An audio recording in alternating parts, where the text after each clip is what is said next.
1933, the Depression, a nation desperate for work. The answer, build a dam, a gigantic dam, on a scale that amazes even today. Now a saga of power, the Grand Coulee Dam on Modern Marvels.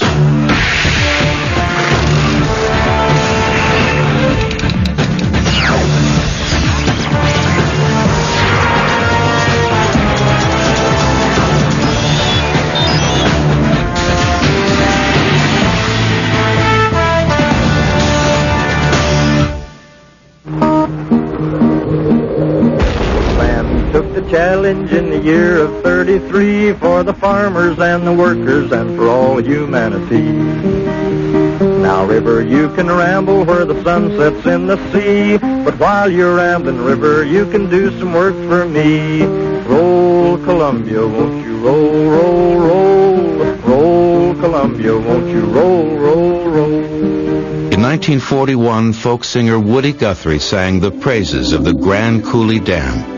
His simple lyrics were the first attempt to set that mighty structure in a human perspective. That's a challenge because there's nothing about the dam, the Columbia River, or the gorge of Coulee that is not of epic proportions. A half-century after its construction, the Grand Coulee Dam is still one of the largest concrete structures on Earth. It seems almost too huge to have been made by man. But beneath its awesome exterior lies a beguiling simplicity. The Grand Coulee Dam is a working modern marvel that lives up to its promise. It is a monument to the power of nature, the will of a nation, and the rugged men who built it.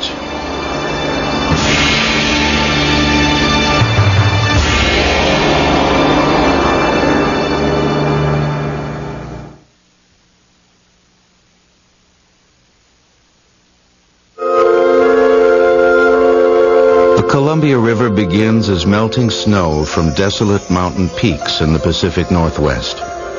The gentle waters meander more than 1,200 miles on their journey to the ocean, gaining volume and power as many streams merge to form one of the world's most violent rivers, slicing apart the land in its path. In central Washington state, the Columbia passes over high prehistoric bedrock, near a large dry gorge carved out by the action of glaciers millions of years ago. This is the site of the Grand Coulee Dam. The design of this modern marvel had three goals: dam the flow of the river to regulate water passing downstream, create a giant reservoir to power electrical generators inside the dam, and raise the height of the Columbia River so that water could be siphoned into the Grand Coulee Gorge, creating a lake to feed an irrigation system for the entire region. The tremendous scope of this endeavor demanded a concentration of human will unmatched in U.S. history. But support for the dam was not universal. As America entered the Great Depression, politicians trying to stretch limited resources and private power companies who wanted to monopolize the sale of electricity would try to stop the Grand Coulee project and place the future of Washington state at risk.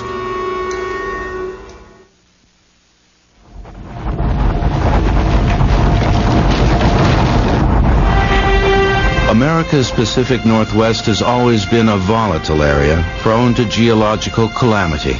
40 million years ago, this land was a thick soup of molten rock, liquid granite nearly 2 miles deep. Then, during the Ice Age, glaciers sliced the stone like the hard, cold crush of diamonds, leaving behind towering plateaus and the barren landscape. As this upheaval subsided, raging rivers formed from the melting snows of the Cascade Mountains, carved paths through the arid plain. Though the land was somewhat forbidding, man has managed to thrive in this rugged territory. People like the Spokane tribe in the Nez Perce Nation lived there for centuries. These were the Indians which explorers Lewis and Clark stumbled upon in 1802, opening the territory to the so-called modern world. With the modern world came attempts to tame the land through agriculture and farming.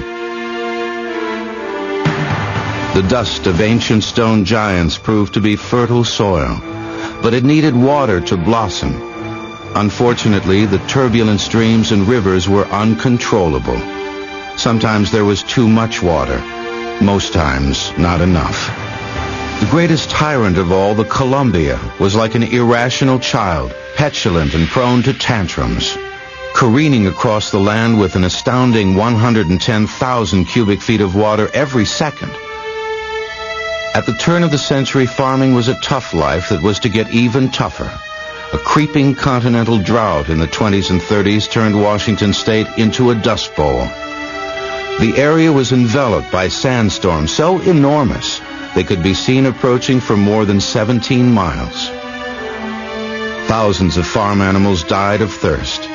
Those which survived were little more than skin and bones. Farmers cursed the Columbia, which refused to be tamed for irrigation. The sun turned their crops into a dry powder. When the people of Washington state appealed to the federal government for help, the Hoover administration claimed the territory to already receive more than its share of public assistance. But then it would have been hard for the president to hear anything over the resounding crash of the stock market in October 1929. Losses totaling more than $50 billion sent the national economy into a tailspin. Yeah, you want to buy 1,000 shares of the market, I think 100 shares. The last I have on it is 7 1/4 feet.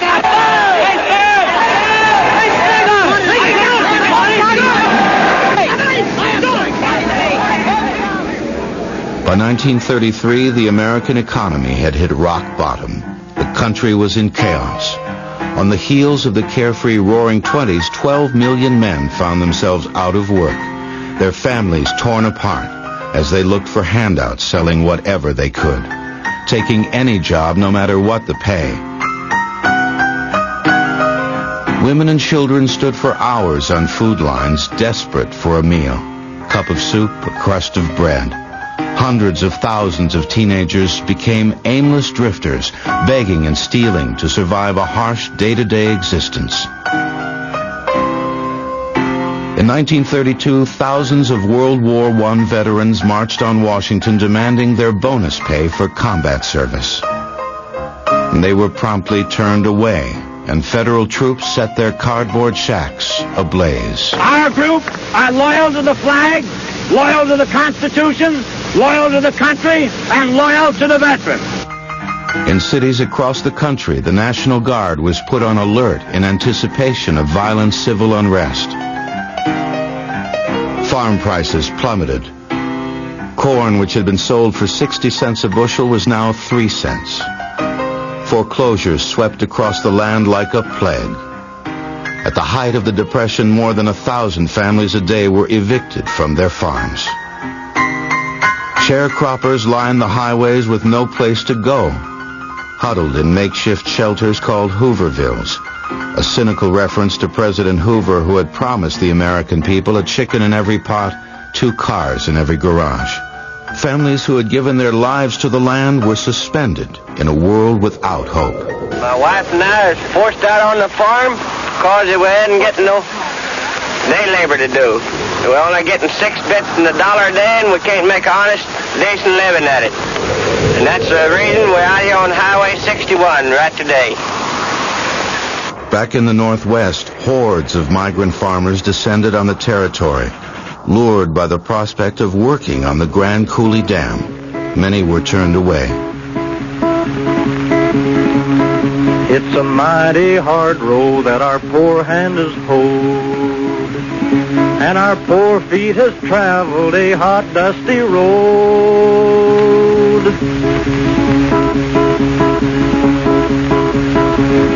Out of the dust bowl and westward we rolled, and your deserts are hot and your mountains are cold. We travel with the wind and the rain in our face. Our families migrating from place unto place.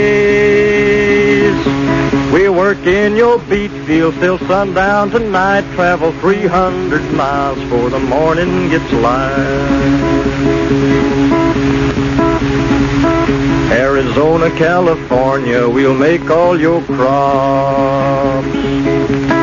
Then it's northward to Oregon to gather your hops. Strawberries, cherries, and apples, the best in that land full of promise, that Pacific Northwest. But conditions in that land full of promise were no better than in the rest of the country. Though the situation seemed bleak, all the elements were in place, from which a spectacular modern marvel would emerge to raise the hopes of a nation and bring life back to a parched land.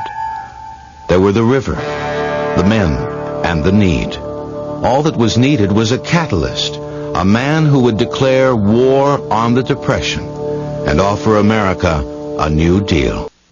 We now return to the Grand Coulee Dam on Modern Marvels. Let me assert my firm belief that the only thing we have to fear is fear itself. He came from a family of considerable means. He was a distant relation to the popular President Teddy Roosevelt.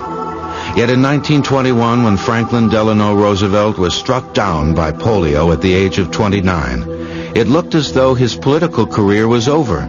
Doctors claimed he would never walk again, but he taught himself to crawl from room to room, then to stand on stiff metal braces, and by 1932, FDR was ready to help the country get back on its feet. It looks, my friends, like a real landslide this time.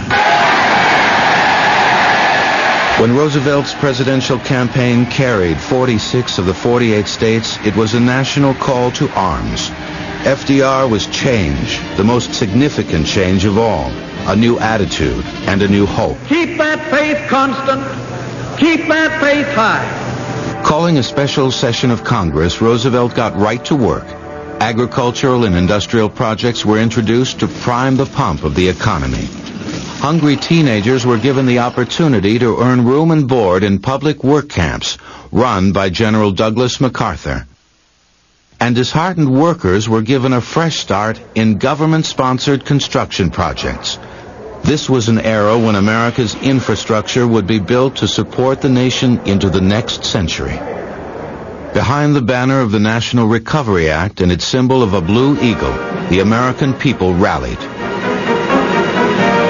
The Blue Eagle's loyal legions on parade.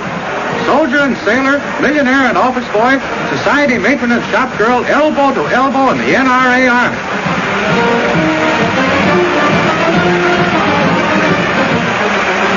Crowds estimated at over 2.5 million people jammed sidewalks and overrun police lines to cheer the marchers.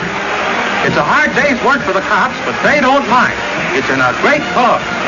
For 10 hours, a stirring spectacle goes on. An amazing expression of American loyalty.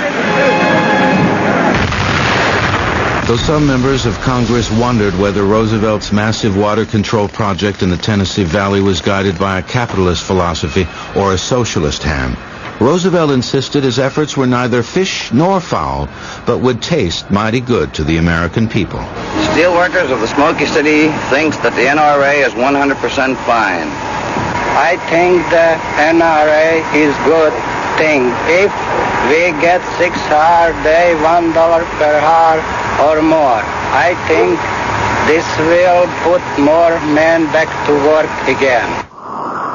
Roosevelt's attention was soon drawn to the West. He saw that Washington state farmers desperately needed an irrigation system. But first he had to finish the Boulder Dam, a project initiated by the Hoover administration. Located on the Colorado River between Nevada and Arizona, the Boulder Dam, now officially known as the Hoover Dam, would take 5 years to build.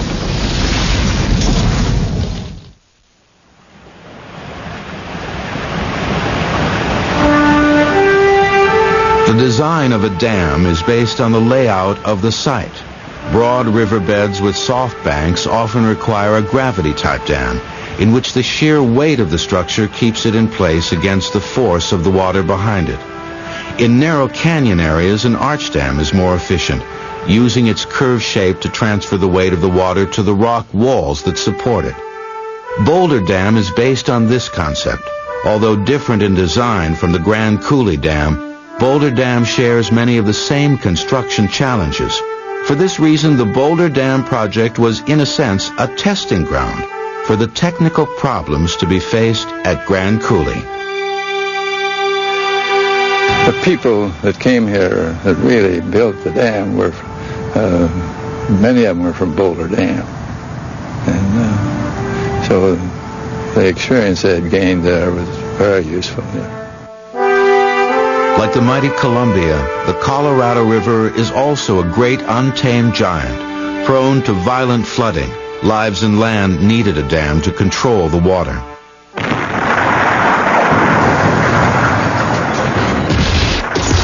Among the techniques pioneered on the Boulder Dam project was the extensive use of explosives to remove millions of years of unstable rock sediment. High-scaling workers and explosive experts called powder monkeys spent 2 years setting off detonations in Black Canyon before the first concrete was laid. Then giant tunnels were blasted away to form diversionary channels for the river. This left the main riverbed dry so they could pour the enormous 660-foot concrete base of the dam. 2 million cubic yards of sand were removed to expose bedrock. The concrete was blended from train loads of cement of mountains of aggregate rock mined 12 miles north of the dam site.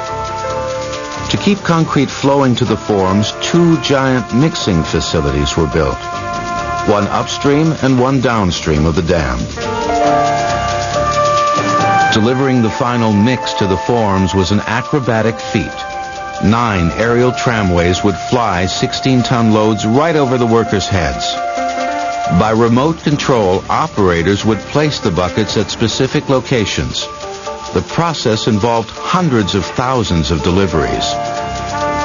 Night and day, every day, for years.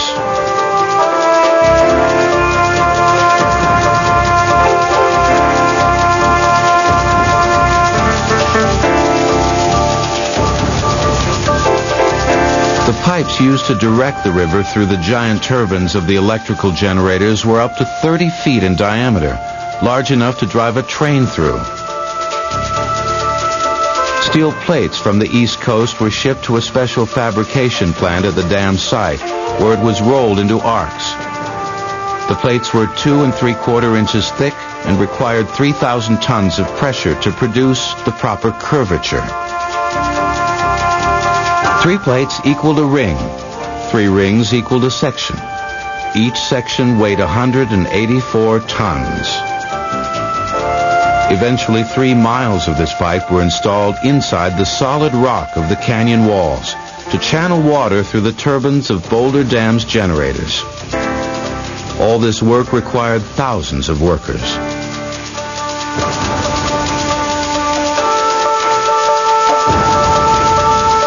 An entire town was built to accommodate their housing, transportation, and food.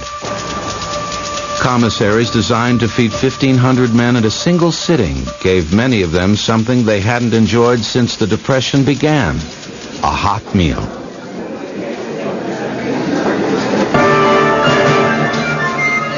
A dedicated workforce helped bring Boulder Dam online 2 years ahead of schedule. Along with a sense of accomplishment, the workers gained valuable experience, know-how that would soon be used to build an even greater dam at the Grand Coulee. Boulder Dam had broken all the records, but it wasn't to wear the crown for long. The Grand Coulee Dam has enough concrete in it to lay a 16-foot highway from New York City to Seattle to Los Angeles and back to New York. Modern marvels will continue in a moment.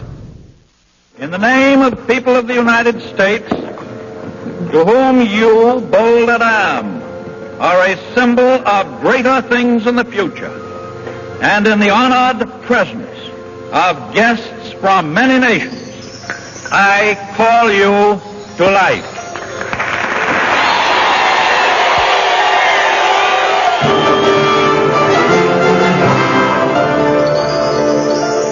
When power started flowing from Boulder Dam, the celebration stretched more than 400 miles. all the way to Los Angeles, where the streets were the stage for an enormous electrical parade. But what was happening at Boulder Dam was beginning to worry the big private power companies in Washington state, which weren't interested in cheaper electrical alternatives for their customers. The opposition came from Spokane, where the Washington Power Company and other power companies in the country were charging outlandish rates for the power. So they didn't want any public power with cheaper rates in here. So they proposed a canal 135 miles long from Lake Pend Oreille through the Columbia Basin, avoiding this dam. But the Roosevelt administration was determined to fight the stranglehold of the monopolies. I believe that the individual should have full liberty of action to make the most of himself.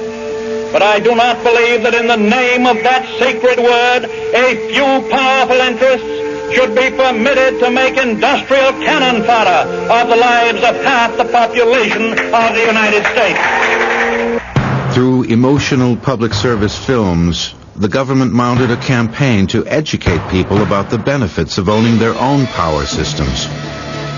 It was the first time communities had been encouraged to resist the encroachment of private power companies. Distribute electricity at cost. The city voted 10-1 to buy the local company lines at a fair price and establish its own municipal system. For not a kilowatt of electricity will be retailed from these lines. That is the people's job, the responsibility of each community. It is up to the people to decide how they will get this power, through their publicly owned systems or through private power companies. The decision is theirs to make. The promise of power for every corner of the Northwest. Power to make 1.25 million acres bloom again. Power to push the city to the farthest county line. To bring better crops and better living to the farmers of the region. Power for the home. Good light for Billy's eyes. Electric cooking for Mother. The comfort of electric heat and electric cold. Leisure to replace the burdens of an outworn era. Power for millions of Americans who look westward hopefully. For land and jobs. For security and happiness. Power to make the American dream come true. In later years, when political winds changed to support the investment of big corporations in public utilities, these films were suppressed by the government. Complaints had been made that the films were anti-business and featured music performed by Woody Guthrie, the folk singer and activist who often championed the cause of union workers. But besides power and irrigation, there was an immediate problem with water control along the entire length of the Columbia River. Only a dam and gigantic reservoir could stop the continual flooding. With this in mind, the years of bitter politics came to an end in 1933 with the quick flourish of a presidential pen. The American people and not big business would build and own the Grand Coulee Dam.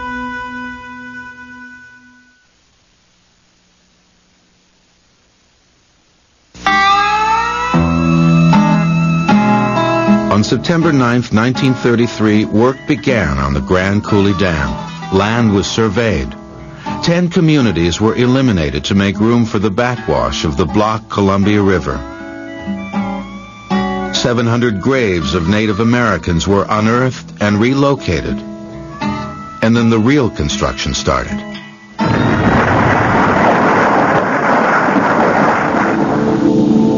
The valley was rocked as explosives were used to remove millions of cubic yards of clay, sand, and loose rock deposited during the last ice age.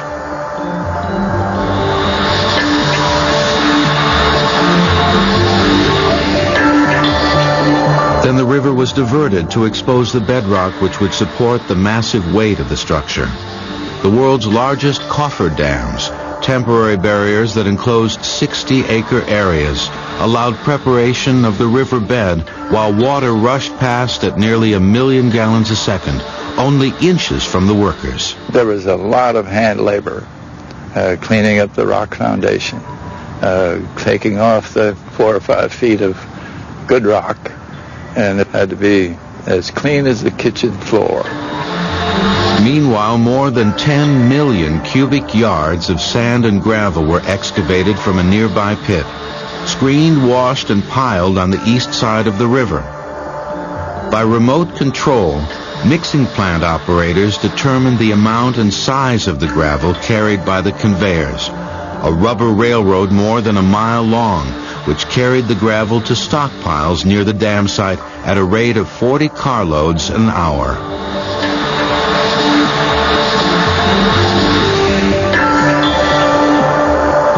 Cement by the trainload was moved into silos by means of powerful pumps. Then the blended cement went through a 6,000-foot pipeline to the concrete mixing plant, where batches were weighed out on scales. Enormous compressed air and electrical controls operated the gates and measurements. Revolving chutes delivered a 4-yard batch to one of 4 mixers, dumping and mixing timed automatically.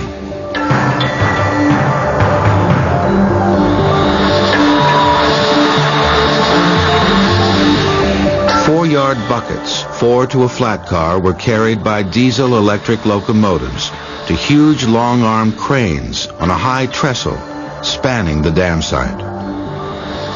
Up to 42,000 tons of concrete were delivered in this fashion in a single day. Concrete was placed in forms 5 feet thick and 50 feet square, then vibrated mechanically to shake out air pockets. As a final step, pipes were laid in the wet concrete. Cold water would be run through the pipes to help cool the concrete, which otherwise would tend to heat and ferment as it set. The hardened concrete was then sandblasted to create a consistent surface, and then carefully hand-dried before the next block was poured. But not everything on the site ran according to plan. At one point in 1937, a sudden leak in a cofferdam started spilling 29,000 gallons of river water a minute. The workers used everything on hand to plug it, including mattresses, Christmas trees, wood shavings, and water-absorbing volcanic dust.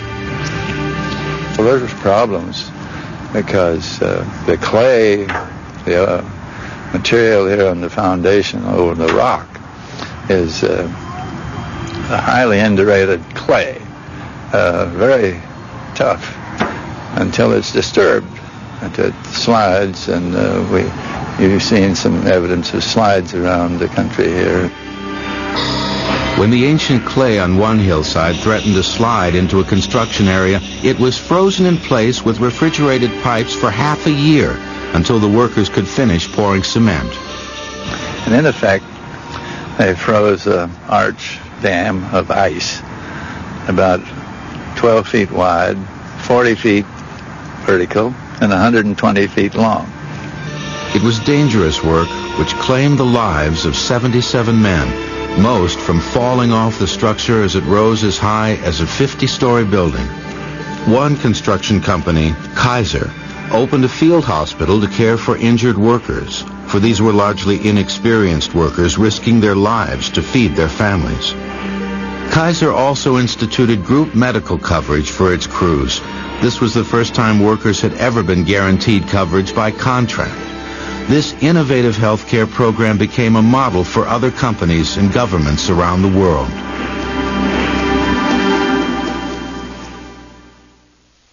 The Grand Coulee Dam was the first man-made structure to exceed in volume the Great Pyramid of Cheops. Modern marvels will continue in a moment. This was a make-work project. People came here from every place they could to get on the job. A lot of people in the state of Washington had migrated earlier to work in the orchards and in the fields. I think the original requirement was that residents would have preference on employment.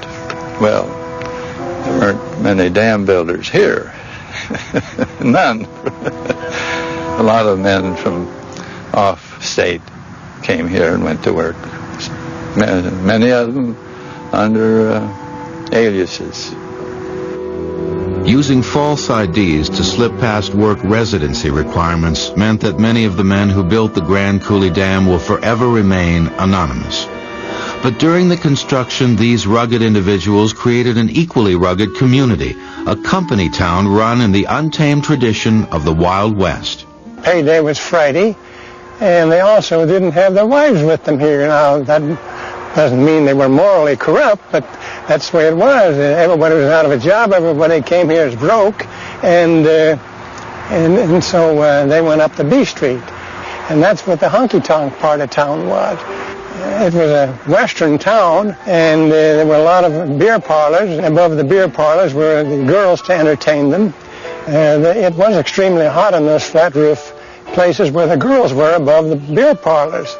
And one of the customers used to go up there was Harvey Slocum, who bid the job. He was told by the girl, it's so darn hot up here, and he sent a plumbing crew up to put a sprinkling system on the whorehouse. The rooms above the beer parlors were not the only places that needed cooling off. Fires on B Street were a major problem because of the town's hastily constructed wooden buildings. Even rain brought no relief. The dust just became soup. Nobody who has ever worked at Grand Coulee Dam forgets the mud. We call it gumbo. The story of the day was put out by a power company man here. He said that he once saw a hat laying on the gumbo, and he picked it up, and up there was a fella and looked right up at him. And the fella said, well, don't be surprised, I'm sitting on a horse. Eventually, there were permanent communities where once there had only been mud. Of course, a lot of jobs going on besides building the dam. We had the town site to build, we had the bridge to build, schoolhouse, highway down the hill, the railroad up the Coulee. Those were just incidentals. They had a construction camp of tar paper shacks. And we had a latrine, of course, but getting there you had to go by another bunkhouse where the fellas took target practice out through the back wall.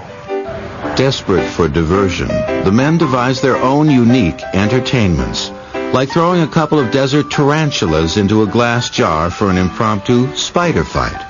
But principally, the men were there for one reason: work. A lot of them were inexperienced. They were willing to learn. Families underwent a lot of hardship at that time. Many lived under very primitive conditions in the environment here. They worked in crews. The crews were somewhat competitive as to progress, and that went from the hand muckers to the shovel runners, the cat skinners, the truck drivers. Everyone seemed to be motivated to get it done, and it was noisy and it was dusty. In a very real sense, the Grand Coulee Dam was made of the strongest stuff on earth. 12 million cubic yards of concrete, reinforced by the fortitude of a largely nameless crew of more than 7,000 workers who risked their lives for an average salary of 85 cents an hour.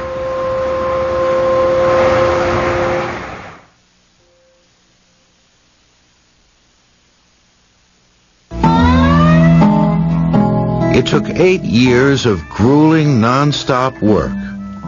First, to erect the enormous superstructure of the Grand Coulee Dam, and then to install the first 24 massive turbines that would generate the electricity.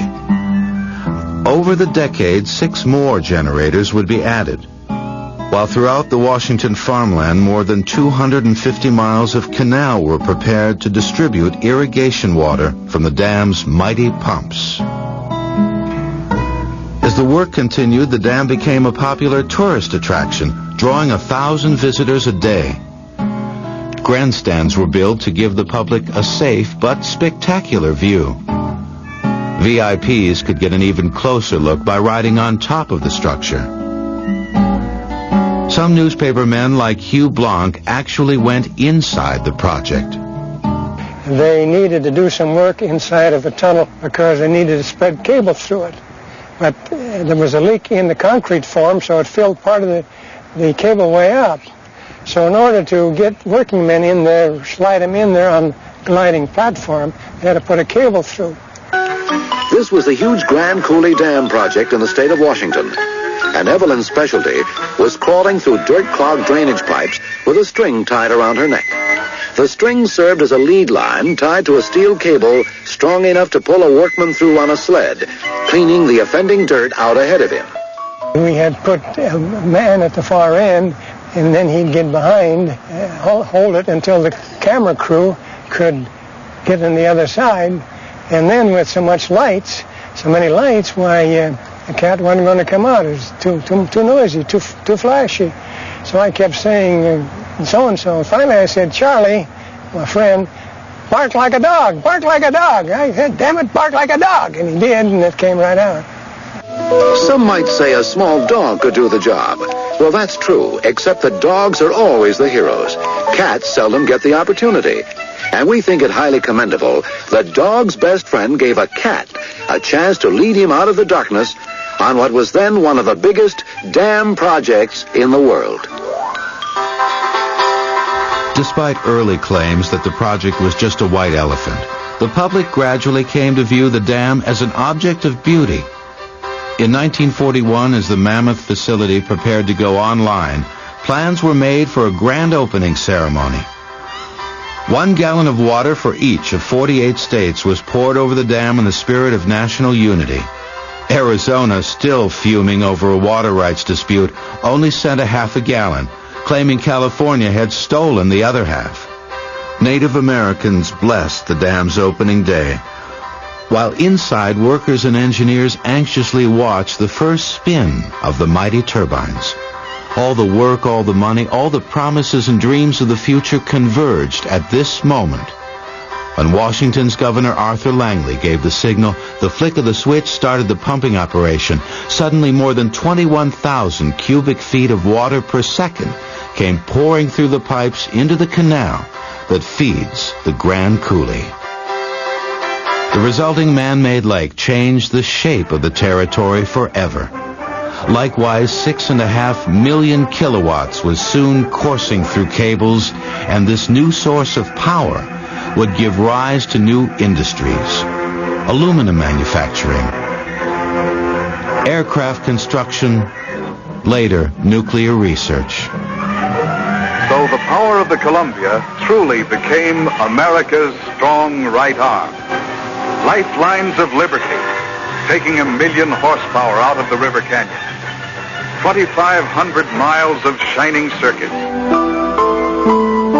Here at Grand Coulee Dam was high technology with a rural touch. As ranchers led their herds across the mile-long stretch, the images seemed to mark an American transition, a yellow brick road journey to a place where the magic of nature had been harnessed to do the bidding of man. Behind me and down in the valley you see Grand Coulee Dam. It's a multi-purpose project that was built by the Bureau of Reclamation here on the Columbia River. As you can see, it's a concrete gravity dam, which means that it's strictly the sheer weight of the concrete that holds it in place against the force of the Columbia River. The dam is just about a mile long from one end to the other, and it's 500 feet high, 500 feet thick at the base. If you took a cross-section of the dam, it would actually look sort of like a right triangle, like this. 500 feet high, 500 feet thick. What you see sticking out of the water is about 300 feet. There's another 250 feet that's actually underneath the water that goes down to the bedrock. This happens to be an area in eastern Washington where the granite bedrock is very close to the surface. It was very easy to get at, provided a very firm foundation for the dam. And there are almost 12 million cubic yards of concrete in the dam. It's enough concrete to put a sidewalk the whole way around the equator. The lake behind the dam is about 150 miles long. It's called Franklin D. Roosevelt Lake, or Lake Roosevelt, and it's actually the Columbia River. It contains about 9 million acre-feet of water. I'm standing at what we refer to as the headworks here at Grand Coulee. This is actually the beginning of the irrigation system. We take water from the Columbia River down behind the dam. There are huge pumps down under the water that pick the water up, pump them up through these discharge tubes into a canal. Those pumps down there are huge pumps. They're as large as 75,000 horsepower each. One of those pumps running continuously would be enough to supply the city of Chicago with all of its water needs.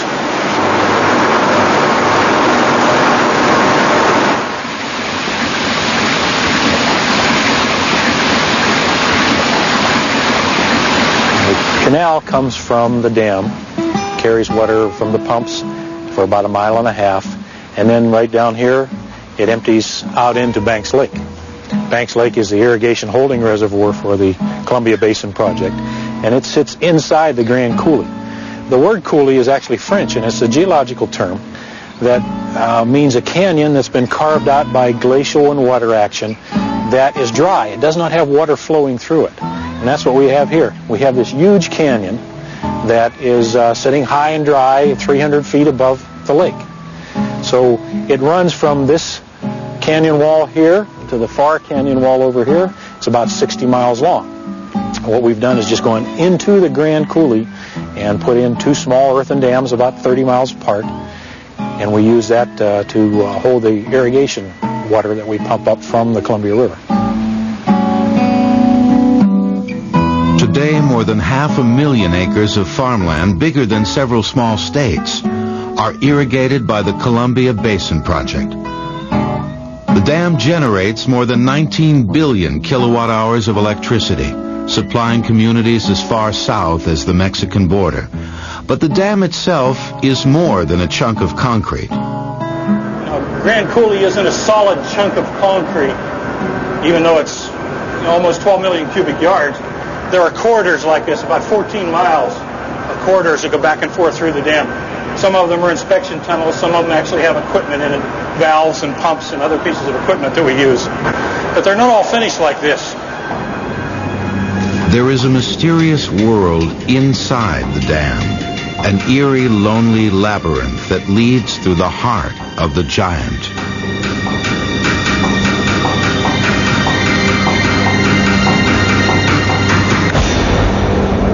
We have a single line diagram of all our power systems here, our main power systems.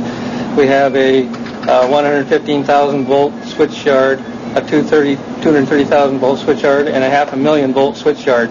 All these switch yards do is distribute the power, take the power in from the generators, run them across a bus where all the power goes together, and distribute it to different lines.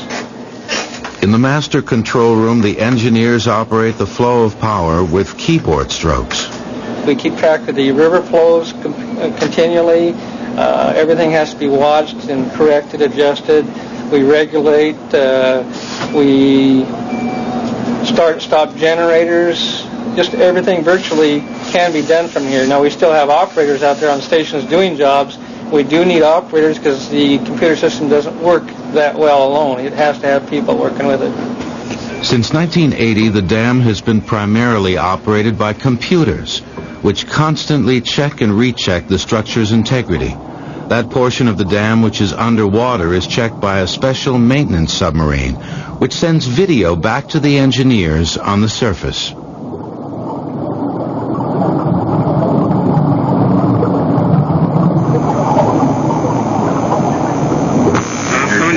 Coming down on it. Oh, the line's still there? Yes, the line's still there. On the last one. I don't know if I can quite touch this on the bottom. Look at that. There's a button thing there that keeps us up just a little bit. There's a little pad right here. Meanwhile, on the water itself, sports enthusiasts put all 150 miles of Lake Roosevelt to good use. Each year, the lake attracts vacationers from across the country. Today, children can play where their parents once struggled. Here at the Grand Coulee Dam, there is still awe in the achievement. The rushing water still roars, a reminder of the heroic and determined men who dreamed of brighter days they would never live to see. Look down in the canyon and there you will see Grand Coulee showers her blessings on me.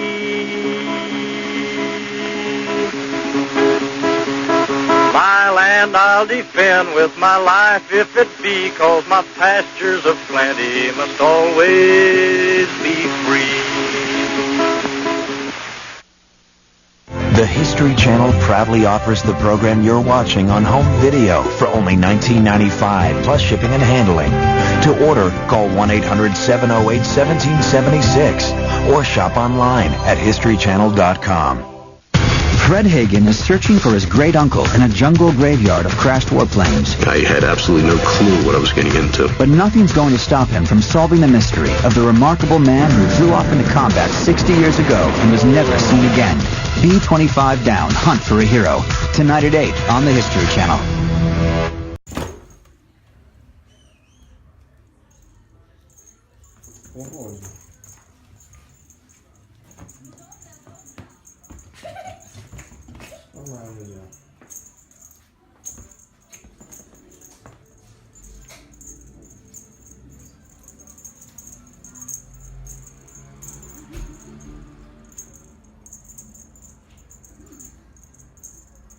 Nie, to już nie fajne, tak było machanie przed oczami. Cześć, dobra.